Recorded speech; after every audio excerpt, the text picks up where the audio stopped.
The next important thing when one tries to manage time is to work on the 80-20 rule. The critical few and the trivial many is the tagline for the 80-20 rule. You know what the 80-20 rule says? The 80-20 rule says, to give one example, that in an organization, 80% of the work is done by 20% of the people. In the context of exams, we could possibly say that 80% of the marks in a question paper comes from 20% of the syllabus. Okay? 80-20 is just an example. It is not that 80 plus that 20 should add up to 100. It merely says that there are very small number of things, there are very few number of things which represent the more important activities of your life. And your job is to go identify the more important activities of your life that add up a lot of value to you and perform that. Now, there are people who come and ask, who would ask, can I change my plan? Yes, you can. Provided what? Provided you have drawn one. Plans are not written on stone. Plans are not written on rocks. Plans are written on paper. They can undergo a change. If the Constitution of India can undergo that many changes in the course of the last 60 years, your plans can also undergo a change. But what is far more important is to first have a plan. I think having a to-do list is a good idea. So either when you go to bed the previous night or when you wake up in the morning, first thing that you must possibly do is to make a list of what are the few things I'm going to do for today. I'll tell you a story. This happened long, long ago. I think it is almost 100-year-old story. There was a CEO of a company who had hired a lot of people to tell him how to manage time. They all came out with wonderful ideas, all the Western kind of ideas. They said, no, you must do this, you must do that, you must have a notebook, these are the things that you must list out. They also came out and talked to him about that matrix. That matrix, incidentally, is called the Eisenhower matrix. Okay, they told him all that, but none of it worked. So finally, he got a small-time consultant to advise him, and the small-time consultant said, yeah, I can give you an advice. So he watched the CEO work for a day. Then at the end of the day, he said, my advice to you is ready. The CEO said, file your report. Sir, there is no need to file a report. He picked up a small piece of paper this size and wrote the report there. The CEO saw it. He said, what is this? He said, every day, concentrate on doing only 4 things. CEO said, yeah, that's a good idea. So he said, okay, you can send me your invoice for services rendered. And the consultant sent him an invoice for $25,000. I'm talking about 1924. $25,000, he sent an invoice. And the CEO said, $25,000 for this advice? Do you think it is not too much? The consultant said, sir, you pay the $25,000, follow what I say for the next 6 months. If at the end of next 6 months, your time management skills have not changed, have not improved, I'm ready to return the money back to you. And the story goes that the CEO followed his advice. And at the end of the next 6 months, he wrote a letter to the consultant saying that your advice has worked, you might as well retain the money. The moral of the story is simple. If you make a very long list, if you make a list which says, today I will do 15 things, you will not end up doing 15 things. You will end up doing 5 things. And if you end up doing 5 things, instead of looking at the 5 things that you have done and getting pleasure out of it, you will look at the other 10 which you have not achieved and you will not be very happy for the day. So my view is that, no, while you must make a to-do list, the to-do list should be brief. It should not be very small, not like I will do only one thing, I'll do the most easiest thing. No.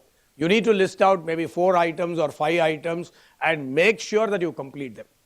And out there is the next point, which says eat the frog first. So first eat the frog, meaning first do the ones which you don't like. Okay? Once first you do the ones that you don't like, then by the time, let's say 10 o'clock, 11 o'clock in the morning is over, and you realize that you have already done the thing that you dislike, then your productivity is going to be that much high, and therefore you will be able to do all the other things in your list. If you tell yourself, no, I will eat the frog last, that means I will do the difficult one last, then even as you work for the day, your mind will keep talking about the difficult one, and you will not feel comfortable about it. There is this very interesting paragraph on the right order people ask the question, oh, should I have an order in which we should do things? This is a very interesting statement. I want you to read that. It says, if you put on your socks first and then your shoes, your day will be smoother than if you put on your shoes first and then your socks. What does it mean? Beyond the words, what is the moral there? Follow an order, follow a method. Because not for everything order and method is important. Read this. But sometimes the order doesn't matter. Your day will be just as good whether you put on left socks first or right socks first. Oh, I at least, when I read it, I thought it was very profound. The most important thing comes up next. While you can't obviously put the shoe first or the socks later, it doesn't make sense. Whether you put the left socks first or the right socks first does not matter. However, if you put them in the same order every day, it would be good, because putting one of them on first feels that much better.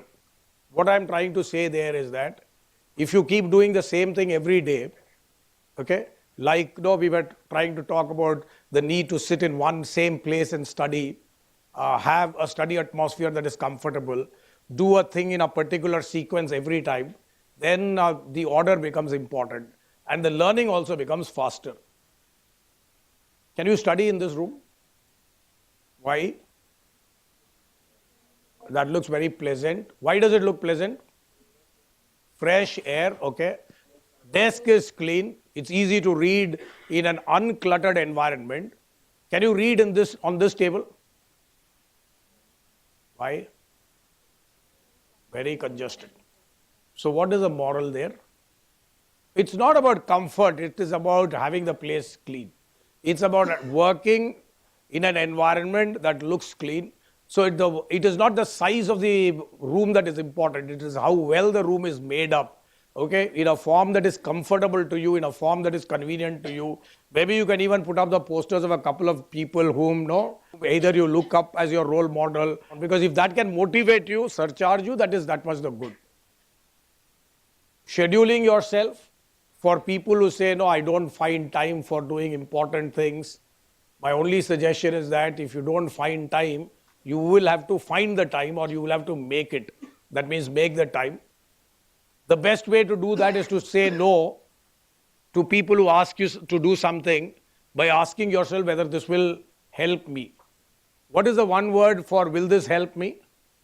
It should be important to you. Okay? It needs to be important to you. Whatever is not important to you, to the extent that is possible, to the extent that you can, you will have to say no to it. That's the only way. That's the only way whereby you will be able to prioritize for yourself and do well. For example, if 4 days from today is an exam and a friend of yours comes and says, let's go watch a movie. It might be the movie in which your most favorite film star is acting. It might be the most trendy movie of the year. But you need to know which is more important to you. You need to prioritize. You can't say, no, I'll go watch the movie, spend the 3 hours, and then come back home and say, oh, I don't have time to study. The best way to prioritize is to first be able to say no to things that don't matter to you. Time-saving tools.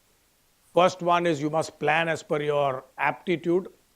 So that I think came out very well earlier when you talked about studying 7 hours a day, 8 hours a day, 10 hours a day, 12 hours a day, whatever. That means you need to plan according to your aptitude. You don't have to plan according to what your mother thinks. Very often, the mother will say, oh, that guy, that friend of yours, or the neighbor's son, he's reading 14 hours a day. Why are you reading 7 hours a day? You would be reading 7 hours a day because of the fact that you're far more intelligent. You will be reading 7 hours a day because you understand things in 7 hours a day, which the neighbor's son, your friend, understands in 14 hours a day. So we need to plan only according to our aptitude. We don't have to plan according to some All India benchmark. That when you achieve something, 1 month you have followed a schedule, then I think you need to pat yourself on your back and reward yourself. You need to celebrate. Very often, people don't tend to celebrate, and celebrating is important. If you achieve some small milestone here is in terms of preparing for the exam, you have managed to complete one subject ahead of time, then a small piece of celebration would be in order. The third important thing that perhaps one needs to do is to eat the frog. I think that came up earlier, doing the painful part first and then the pleasurable part. Divide and conquer. We talked about that when we looked at enhancing study skills. If you have a goal, like you want to read a particular subject, if you tell yourself, look, I am going to read cost accounting and financial management in the next 15 days, it will not happen. You need to break them maybe into the 21 topics that the subject has. You need to then perhaps break each one of those topics to a series of learning objectives that might be there on your list. And then as you complete each one of them, you need to score them out. If you think, look, I'm going to read a 1,000-page book, okay, like most of our books today are, then you will faint. But if you tell yourself, oh, today I'm going to read 10 pages, or today I'm going to read 30 pages, then at the end of the day, you will be able to read 30 pages. And then you would be able to read the book in the space of 30 days. If you, instead of breaking them up, dividing them, if you think, oh, here is a large quantum to read, then I don't think it actually works. So dividing and conquering is a very important time-saving tool. And a little while earlier, we said that the best thing to do is to shoot procrastination. In my school, I read a quote on procrastination. Procrastination is the thief of time. So kill the thief. Time audit, very quickly, where will you find the time from? You will find the time if you cut out the following. Once upon a time, chat meant something else. Today, chat means something else. So all the chat sessions that you have, where do you have chat sessions? On WhatsApp. If you cut all that, half the time will come. Okay. Second one, television. Who watches television? Old. So when you become an old guy, you can watch television. Commuting and waiting. That's the time we wait for buses. We wait for the electric train to come. We wait in all over the place. At that time, what should you do? Flashcard. Revise what was taught yesterday. Read what will be taught today. On tours, guys who are final, who are in articleship, for heaven's sake, carry books. Study material and please read them. Please read them. When you go on an audit tour, your friends will say, let us go to the temple, let us go on sightseeing. You do all that if you want, but while they are sleeping, you must study. Okay. So that was very broadly what I thought you needed to know in terms of how to manage time. It may not have given you all the perspective, but if out of what we talked about in the last 30 minutes, if you think, if you can pick up 4 or 5 points, and if you implement it well, half the time that you spent here can be considered to have been productively spent.